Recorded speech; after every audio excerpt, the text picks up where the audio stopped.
అద్దంకి నియోజకవర్గం నుంచి వచ్చిన అందరికీ కూడా ముందుగా హృదయపూర్వకంగా వెల్కమ్ తెలియజేస్తా ఉన్నా.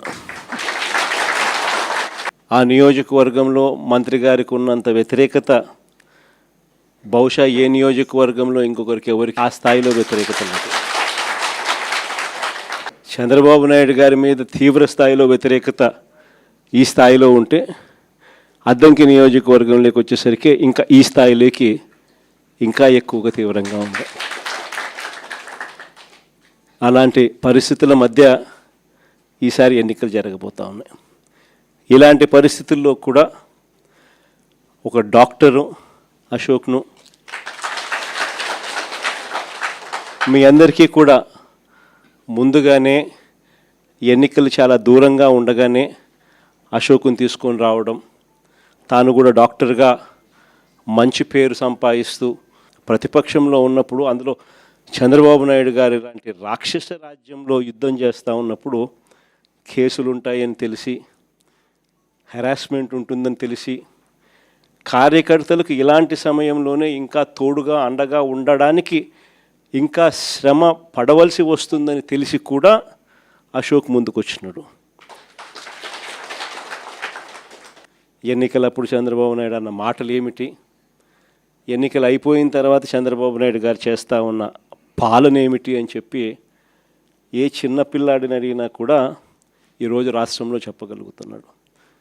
ఎన్నికలప్పుడు ఆయన చెప్పిన మాటలు చూస్తే జగన్ ఇచ్చేటివి అన్నీ చేస్తాను, కాక సూపర్ 6 సూపర్ 7లు అని చెప్పాడు. ఎన్నికలు అయిపోయాయి, చంద్రబాబు నాయుడు గారి మేనిఫెస్టో చెత్తబుట్టలోకి వెళ్ళిపోయింది. కరెక్ట్గా ఇవే మాటలు ఎన్నికలప్పుడు మొత్తుకొని చెప్పిన ప్రతి మీటింగ్లో, చంద్రబాబు నాయుడు గారిని నమ్మడము అని అంటే పులి నోట్లో తలకాయ పెట్టడమే స్వామి అని చెప్పి మొత్తుకొని చెప్పిన నేను ఎన్నికలకు ముందు. అయినా కూడా చంద్రబాబు నాయుడు గారి అబద్ధాలకు మోసాలకు ఏదో పొరపాటున కాస్త తలొగ్గడం జరిగింది. ఈరోజు ఎన్నికలు అయిపోయాయి, 2 ఏళ్ళు అయిపోయింది, 3వ బడ్జెట్ కూడా ప్రవేశపెట్టినాడు. ఇక మిగిలినటి 2 బడ్జెట్లు. ఈరోజు పరిస్థితి ఏమిటి అని చెప్పి చూస్తే, జగన్ ఉన్నప్పుడు ఇస్తా ఉన్న అన్ని స్కీములు రద్దయిపోయినాయి. జగన్ ఇస్తాడన్న స్కీములు కాక సూపర్ 6 సూపర్ 7 అన్నోడు ఎన్నికలు అయిపోయిన 2 ఏళ్ళ తర్వాత పరిస్థితి ఏమిటి అని చెప్పి చూస్తే, జగన్ ఇస్తా ఉన్న స్కీములన్నీ పూర్తిగా రద్దయిపోయినాయి. ఈయన సూపర్ 6 సూపర్ 7 అని చెప్పి ఇస్తాననేటివన్నీ కూడా మోసాలుగా తేలిపోయాయి. మన హయాంలో మనం దాదాపుగా 3,30,000 కోట్ల రూపాయలు మనం అప్పులు తెస్తే, 5 ఏళ్ళు కలిపి 3,30,000 కోట్లు అప్పు చేస్తే, అందులో 2,73,000 కోట్లు నేరుగా బటన్లు నొక్కడం, నా అక్క చెల్లెమ్మల కుటుంబ సభ్యుల ఖాతాల్లోకి నేరుగా వెళ్ళిపోవడం. ఏకంగా 2,73,000 కోట్ల రూపాయలకు సంబంధించి ఆధార్ నెంబర్లతో సహా, బ్యాంక్ అకౌంట్ డీటెయిల్లతో సహా మనం చెప్పగలుగుతాం ఎవరెవరికి దగ్గర ఎంతెంత డబ్బులు పోయినాయని చెప్పి. చంద్రబాబు నాయుడు గారు 2 ఏళ్ళు కూడా గడవక మునిపే ఆయన చేసిన గ్రాస్ అప్పులు, ఆయన చేసిన కాంట్రాక్టెడ్ అప్పులు ఇవి చూస్తే 3,37,000 కోట్లు దాటిపోయినాయి. కానీ జగన్ చేస్తా ఉన్న స్కీములు లేవు, ఈయన ఇస్తానన్న సూపర్ 6 లేదు, సూపర్ 7లు లేవు. మరి డబ్బంతా ఏమవుతా ఉంది, ఎవరి జోబులు లేకపోతా ఉంది? ఇది నిజంగా ప్రతి ఇంట్లో కూడా చర్చనీయాంశంగా మారింది. జగన్ ఎలా చేయగలిగినాడు, చంద్రబాబు నాయుడు అనే వ్యక్తి ఎందుకు చేయలేకపోతా ఉన్నాడు అని. కారణం చాలా సింపుల్. చంద్రబాబు నాయుడు గారి హయాంలో జరుగుతూ ఉన్నది ఏమిటి అని అంటే, దోచుకోవడము, పంచుకోవడము, తినుకోవడము. డిపిటి, దోచుకోవడము, పంచుకోవడము, తినుకోవడం, ఇది జరుగుతూ ఉంది. అదే జగన్ హయాంలో ఏం జరుగుతూ ఉన్నది, బటన్లు నొక్కడం, నేరుగా నా అక్క చెల్లెమ్మల కుటుంబాల ఖాతాలోకి నేరుగా వెళ్ళిపోతూ ఉండేది. తేడా అంతకన్నా ఇంకేం లేదు. రాష్ట్రానికి సంబంధించి రావాల్సిన రాబడులు, రాష్ట్రానికి సంబంధించి రావాల్సిన ఆదాయాలు ఈరోజు రాష్ట్రానికి రావడంలా. రాష్ట్ర ఖజానాకి డబ్బులు రాకుండా చంద్రబాబు నాయుడు గారి జోబుల్లోకి ఆయన ఎమ్మెల్యే వాళ్ళ జోబుల్లోకి, వాళ్ళ బినామీల జోబుల్లోకి, వాళ్ళ మనుషుల జోబుల్లోకి ఖజానాకు రావాల్సిన డబ్బులు పక్కదోవ పడతా ఉన్నాయి. ఈరోజు ఎక్కడ చూసినా కూడా అవినీతి. లిక్కర్ దగ్గర నుంచి మొదలు పెడితే, గ్రామాల్లో లిక్కర్ మాఫియా దగ్గర నుంచి మొదలు పెడితే రాష్ట్రానికి సంబంధించిన ఆదాయాలు రాష్ట్రానికి రావు. ఎంఆర్పి రేటు కన్నా 20 రూపాయలకు 10 రూపాయలు ఎక్కువ రేటుకి అమ్ముతూ ఉన్నారు. డబ్బు ఎక్కడికి పోతా ఉంది అని అంటే గవర్నమెంట్కి రావడంలా, వీళ్ళ జోబీల్లో నుంచి గవర్నమెంట్కి రావాల్సిన డబ్బులు వీళ్ళ జోబీల్లోకి పక్కదారు. లిక్కర్ మాఫియా దగ్గర నుంచి మొదలు పెడితే ఇసుక, మట్టి, సిలికా, క్వాడ్స్, లాటరైటు, గ్రెనైటు, ఇవే కాదు అధిక రేట్లకు పీపీఏలు, పవర్ పర్చేస్ అగ్రిమెంట్లు. మనం ₹2.49 మనం రైతులకు మేలు జరగాలని 25 ఏళ్ల పాటు రైతులకు ఉచిత కరెంటు ఖచ్చితంగా ఉండాలి అని, దాన్ని ప్రభుత్వం మీద భారం పడకుండా ఉండాలనే ఉద్దేశంతో ₹2.49కే మనం పీపీఏ చేస్తే, నానా యాగి చేసిన వాళ్ళు ఈరోజు చూస్తే పీపీఏలు ఏ రేటుకి చేస్తూ ఉన్నారు? ₹4.60 చేస్తూ ఉన్నారు. ఎక్కడ ₹2.49, ఎక్కడ ₹4 చిల్లరకు జరుగుతూ ఉంది ఈరోజు పీపీఏలు. ఇష్టం వచ్చినట్టుగా దోచుకో, పంచుకో, తినుకో. అమరావతిలో కట్టడాలు చూస్తే స్క్వేర్ ఫీట్కు ₹11,000 అడుక్కు. హైదరాబాద్ కానీ, బెంగళూరు కానీ, చెన్నై కానీ, మహానగరంలోకి పోయి వెళ్ళి కట్టినా కూడా 5 స్టార్ రెసిడెన్షియల్ కాంప్లెక్సెస్, 5 స్టార్ లాబీలతో ఉండేది కట్టడానికి కూడా అడుక్కు 4,000 కాదు. ఈడ చూస్తే అమరావతిలో అడుక్కు 11,000.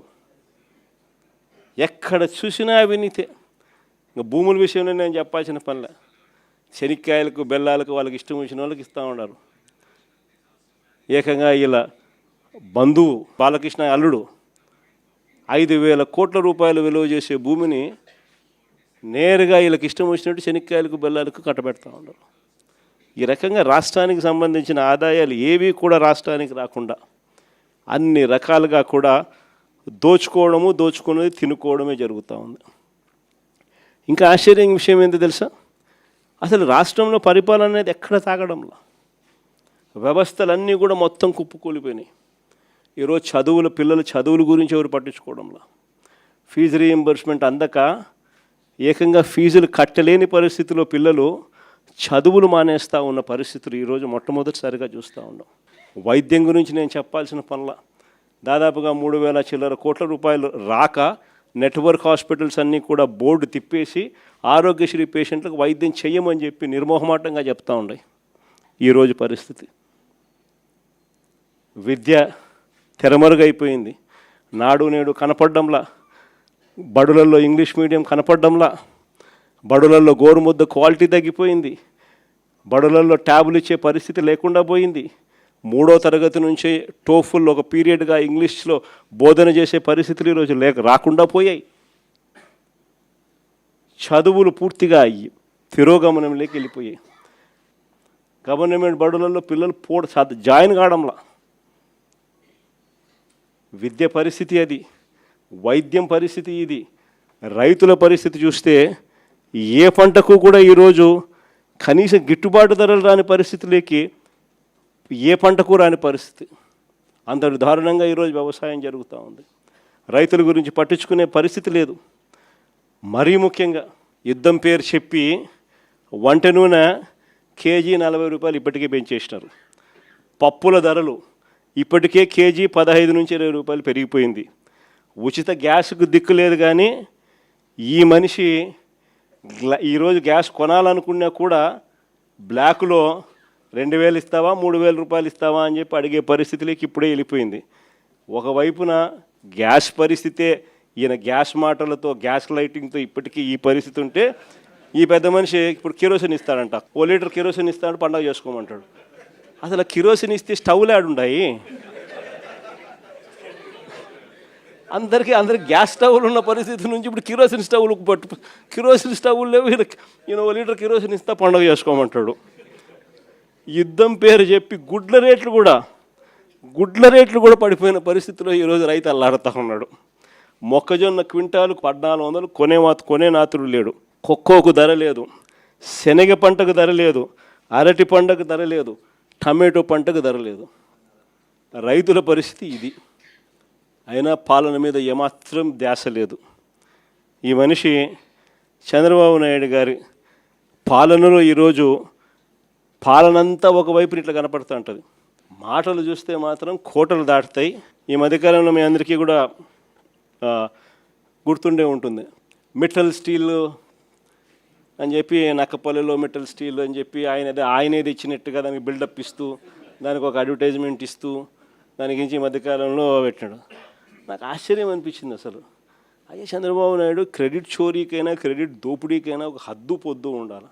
ఇదే మిట్టల్, ఇదే ఆదిత్య మిట్టల్ అనే ఇదే మిట్టల్ వాళ్ళు నేను డావోస్ 2022లో డావోస్ పోయినప్పుడు నన్ను కలిసినారు. కలిసి వాళ్ళు అప్పట్లోనే గ్రీన్కో ప్రాజెక్టులో దాదాపుగా 4,800 కోట్ల రూపాయలు కర్నూలులో కడతా ఉన్న పంప్ స్టోరేజ్ ప్రాజెక్టులో భాగం తీసుకొని గ్రీన్కోలో 4,800 కోట్ల రూపాయలు పెట్టుబడులు పెట్టడానికి ఆ రోజుట్లో డావోస్లో అప్పుడే నా సమక్షంలోనే అవగాహన కుదురుంది. అది కాక అప్పట్లోనే ఎస్ఆర్ స్టీల్ వీళ్ళు కొనుగోలు చేసి దాంట్లో ఎక్స్పాన్షన్ కూడా పోతూ 1,000 కోట్ల రూపాయలు పెట్టుబడి పెట్టేదానికి కూడా ఆ రోజే నా సమక్షంలోనే అది కూడా జరిగింది. ఇది కాక వీళ్ళను కొత్త స్టీల్ ప్లాంట్ పెట్టడానికి అడుగులు ముందుకు వేయండి అని చెప్పి ఆహ్వానించింది నేను. రాష్ట్రానికి ఆహ్వానించి రమ్మని చెప్పి వాళ్ళని చెప్పి వాళ్ళు అధికారులకు కూడా చెప్పిన వాళ్ళు వస్తున్నారు, వాళ్ళకి ఎక్కడెక్కడ మనం భూములు ఇవ్వగలుగుతామో చూపించండి అని చెప్పి వాళ్ళు రావడము. మన అధికారులు ఫస్ట్ కాకినాడ SCZలో భూములు చూపించినారు, తర్వాత మూలపేటలో వీళ్ళు రావడానికి భూములు చూపించారు, తర్వాత నక్కపల్లిలో మన హయాంలోనే వీళ్ళకి భూములు చూపించినారు. చూపించిన తర్వాత నక్కపల్లిలో వీళ్ళు ఎన్నికలకు మునిపే రావడము, నక్కపల్లిలో భూములు కూడా చూసుకోవడము, భూములు వాళ్ళకు నచ్చడము, అక్కడ ఆల్రెడీ అప్పటికే APIC భూములు మన దగ్గర ఉన్నాయి. ఆ భూముల్లో నుంచి వీళ్ళకి 2,200 ఎకరాలు మనం అప్పటికే సూత్రప్రాయంగా వీళ్ళకి ఇవ్వడం కూడా జరిగింది. సూత్రప్రాయంగా ఇచ్చేదానికి అడుగులు ముందుకు కూడా వేశాం. ఈ లోపల ఎన్నికల కోడ్ వచ్చింది. ఇది జరిగింది. ఇక్కడ చూస్తే ఎన్నికలు అయిపోయిన తర్వాత చంద్రబాబు నాయుడు గారు మనం అంత దూరం తీసుకొచ్చిన ప్రక్రియను ముందుకు తీసుకుపోయినాడు. అంతే ఈయన చేసింది. ఓ జూమ్ కాల్ పెట్టుకున్నాడు, మాట్లాడినాడు, అంతే. ఇప్పుడు చూస్తే పేపర్ చూస్తే ఏమనిపిస్తుంది, అసలు మిట్టల్ అనేవాడు చంద్రబాబు నాయుడు సుందర ముఖార విందాన్ని చూసి వచ్చినట్టుగా బిల్డప్. ఆ గూగుల్ కూడా అంతే, అప్పుడు కూడా అంతే. అదాన్ని తీసుకొచ్చింది మనం, గూగుల్ని తీసుకొచ్చింది మనం. ఏదన్నా చూసుకో. చివరికి ఆశ్చర్యం కలిగించే విషయం ఏమిటనంటే ఇదే నక్కపల్లిలో 2023లోనే మనకు బల్క్ డ్రగ్ పార్కు 13 రాష్ట్రాలతో మనం పోటీపడి కేంద్ర ప్రభుత్వం కూడా బల్క్ డ్రగ్ పార్కు కట్టడానికి సహాయ సహకారాలు అందించేందుకు 1,000 కోట్ల రూపాయలు డబ్బులు కూడా ఇచ్చేందుకు కూడా ముందుకు వచ్చి వాళ్ళు అడుగులు ముందుకు వేసినారు 2023లోనే. మనకు అది నక్కపల్లిలో దానికి సంబంధించిన ల్యాండ్ కూడా వాళ్ళకు చూపించి 13 రాష్ట్రాలతో పోటీపడి మనం ఆ బల్క్ డ్రగ్ పార్క్ కూడా తీసుకొచ్చినాం రాష్ట్రానికి. ఇప్పటికీ 2023లో పార్క్ తీసుకొచ్చినాము. ఇప్పుడు చంద్రబాబు నాయుడు వచ్చి 2 సంవత్సరాలు అయిపోయింది. ఇప్పటికీ ఆ బల్క్ డ్రగ్ పార్కు అడుగులు ముందుకు పడ్డంలా కొన్ని లక్షల కోట్ల పెట్టుబడులు, కొన్ని వేల ఉద్యోగాలు కార్యక్రమం దానివల్ల జరుగుతుంది. అట్లాంటిది అక్కడ కూడా అడుగులు ముందుకు వేయడంలా వెనక్కి పోయింది. దాన్ని మళ్ళీ కాంప్లికేట్ చేస్తూ అక్కడ ఉన్న ల్యాండ్ సరిపోతుంది, ఆ ల్యాండ్ సరిపోదని చెప్పి ఇంకా ఎక్కువ ల్యాండ్ కావాలని చెప్పి ఇంకా అడుగులు ముందుకు వేసినారు. వేసేసరికి కథ రివర్స్ అయింది. ఇట్లా ప్రతి దాంట్లోనూ కూడా అడుగులు ముందుకు వేయాల్సిన చోట ఈయనే కాంప్లికేషన్స్ క్రియేట్ చేస్తాడు, చేసి ఈయనే దాన్ని వెనక్కి తీసుకొని పోతాడు. ఇంతెందుకు, మన హయాంలోనే 3 పోర్టులు కడతా ఉన్నాం. మీ అందరికీ కూడా తెలిసిందే. రామాయపట్నం పోర్టు దాదాపుగా 80% మన హయాంలోనే పూర్తి చేసినాం. ఇంకా ఈ మిగిలింది 20%. మూలపేటలో మన హయాంలోనే పోర్టు 30% పూర్తి చేసినాం. మన హయాంలోనే ల్యాండ్లు పూర్తి చేసినాం, పర్మిషన్లు పూర్తి చేసినాం, ఫైనాన్షియల్ క్లోజర్ పూర్తి చేసినాం, డబ్బులకు ఇబ్బంది లేకోకుండా దానికి సపరేట్ బ్యాంక్ అకౌంట్ క్రియేట్ చేసి సపరేట్గా దానికి లోన్ శాంక్షన్ చేసి సపరేట్గా దానికోసం చేసినాం. మూలపేట అయినా, రామాయపట్నం పోర్ట్ అయినా, లేదా మచిలీపట్నం పోర్ట్ అయినా. మచిలీపట్నం కూడా 30% పూర్తి అయిపోయింది మన హయాంలోనే. ఈ రోజుకి 2 ఏళ్ళు అయిపోయింది. అన్ని చోట్ల పనులు ఆపేసినాడు. వీళ్ళకి సంబంధించిన వాళ్ళకి సబ్ కాంట్రాక్టులు, వీళ్ళకి సంబంధించిన వాళ్ళకే వాళ్ళని తప్పించి కాంట్రాక్ట్, వీళ్ళకి సంబంధించిన వాళ్ళకి కాంట్రాక్టులు ఇప్పించుకోవడంతో కనీసం అదన్న పనులు జరుగుతున్నాయంటే లేదు, అది కూడా అయిపోయినా. ఏమంటే తొందరగా పని అయిపోతే జగన్ క్రెడిట్ వస్తుంది కాబట్టి పని ఆపు. పనులు ఆపి ఆడ చుట్టుపక్కల భూములు మళ్ళా వీళ్ళ మనుషుల చేత కొనుగోలు చేయించే కార్యక్రమాలు. మచిలీపట్నంలో వాళ్ళు మొత్తుకుంటున్నారు. ఉన్నదానికి ఆల్రెడీ ల్యాండ్ ఇచ్చినాం, ఆల్రెడీ పోర్టు జరుగుతూ ఉంది. చెన్నైలో పోర్టు ఎన్ని ఎకరాల్లో ఉంది చెన్నైలో పోర్టు? ఇక్కడ వీళ్ళకు 2000 ఎకరాల్లో పోర్టు కడతారు, పైన ఇచ్చినాం. పోర్టు కడతా ఉన్నారు, ఆపేసినాడు. ఇంకా ల్యాండ్ అక్విజిషన్ చేయాలంట. వీళ్ళ బినామీలందరినీ పంపించినాడు, భూములు కొనుగోలు చేసే కార్యక్రమం చేస్తూ ఉన్నాడు. దాని తర్వాత దాన్ని మొదలు పెడతాడంట. ప్రతి అడుగులోనూ కూడా నాకేంది అనే పద్ధతిలో రాష్ట్రాన్ని దోచుకోవడంతోనే ఈరోజు ఎక్కడ చూసినా కూడా అడుగులు జరగబడుతున్నాయి. ఇలాంటి వాతావరణంలో రేపొద్దున 2029 ఎన్నికలు జరగబోతున్నాయి. ఇంకా మీ అందరికీ కూడా ఇంకొక శుభవార్త ఏమిటి అని అంటే, రాష్ట్రంలో సీట్లు కూడా పెరుగుతున్నాయి. 175 కాస్త 263 స్థానాలకు ఏకంగా 50% పెంచి 263 స్థానాలకు పోతున్నాం. పార్లమెంటు స్థానాలు కూడా 25 నుంచి ఏకంగా 38 స్థానాలకు పార్లమెంటు స్థానాలు కూడా పెరుగుతూ ఉన్నాయి. ఎస్సీ ఎస్టీ రిజర్వ్డ్ సీట్లు కూడా 50% పెరుగుతున్నాయి. మహిళలకు 33% పూర్తిగా ఒక చట్టం ప్రకారం ఒక హక్కుగా ఈరోజు మహిళలకు 88 అసెంబ్లీలో 88 సీట్లు, పార్లమెంట్లో 13 సీట్లు ఈరోజు మహిళలకే ఈరోజు అందుబాటులోకి వచ్చే కార్యక్రమం జరుగుతూ ఉంది. ఇది నిజంగా మహిళా అభ్యున్నతికి మనము ఆ టైంలో మన గవర్నమెంట్ ఉన్నప్పుడు మనం ఏకంగా చట్టం చేసి 50% రిజర్వేషన్లు మహిళలకు లోకల్ బాడీస్లోను, మహిళలకు నామినేటెడ్ పదవుల్లోనూ, మహిళలకు నామినేషన్ మీద ఇచ్చే కాంట్రాక్టుల్లోనూ, టెంపుల్ కమిటీస్లోనూ మహిళలకు ఏకంగా చట్టం చేసి 50% మనం రిజర్వేషన్లు కల్పించిన దానికి ఒక అడుగు ముందుకు వేస్తూ మహిళలకు 33% రిజర్వేషన్స్ ఇస్తూ ఏకంగా ఈరోజు 2029లో మహిళలకు మరిన్ని సీట్లు, మరింత ఎంపవర్మెంటు మహిళలకు కూడా జరగబోతూ ఉంది. కాబట్టి ఈసారి సీట్లు ఇంతగా పెరుగుతూ ఉన్న నేపథ్యంలో కార్యకర్తల్లో నుంచి ఇంకా లీడర్షిప్ ఇంకా పెరుగుతుంది. ఇది మాత్రం అందరికీ చెప్తా ఉన్నా. కార్యకర్తల్లో ఎవరైతే పటిమ చూపించగలుగుతారో, ఎవరైతే అడుగులు వేయడానికి సిద్ధపడతారో, ఎవరైతే నాయకత్వ పటిమను గట్టిగా చూపించగలుగుతారో అందరికీ కూడా జగన్ న్యాయం చేస్తాడని చెప్పి సందర్భంగా చెప్తాను. ఈసారి జగన్ 2.0లో మాత్రం ప్రతి కార్యకర్తకు చెప్తా ఉన్నాను. బహుశా మనం అధికారంలోకి ఉన్నప్పుడు కోవిడ్ ఉన్నది, మనం అధికారంలో ఉన్నప్పుడు 2 సంవత్సరాలు కోవిడ్ లాంటి విపత్కర పరిస్థితులు ఎప్పుడు ఎదుర్కొని పరిస్థితుల మధ్య బహుశా కార్యకర్తలకు అనుకున్నంత పేరుకు బహుశా నేను న్యాయం చేయలేకపోయి ఉండొచ్చు. పాలన మీద ఎక్కువ ధ్యాస పెట్టాల్సి వచ్చింది, బట్టల మీద ఎక్కువ ధ్యాస పెట్టాల్సి వచ్చింది. కాబట్టి బహుశా అంత ఎక్కువగా చేయలేకపోయి ఉండొచ్చు. కానీ జగన్ 2.0లో మీ అందరికీ కూడా భరోసా ఇస్తా ఉన్నా. జగన్ 2.0లో ప్రజలకు మంచి చేయడమే కాకుండా కార్యకర్తలకు మంచి జరుగుతుంది అని ఖచ్చితంగా చెప్తా ఉన్నా. ప్రజలకు జరిగే మంచి కూడా కార్యకర్తల ద్వారా మీ ద్వారానే జరిగించే కార్యక్రమం కూడా జరుగుతుందని కూడా చెప్తాను.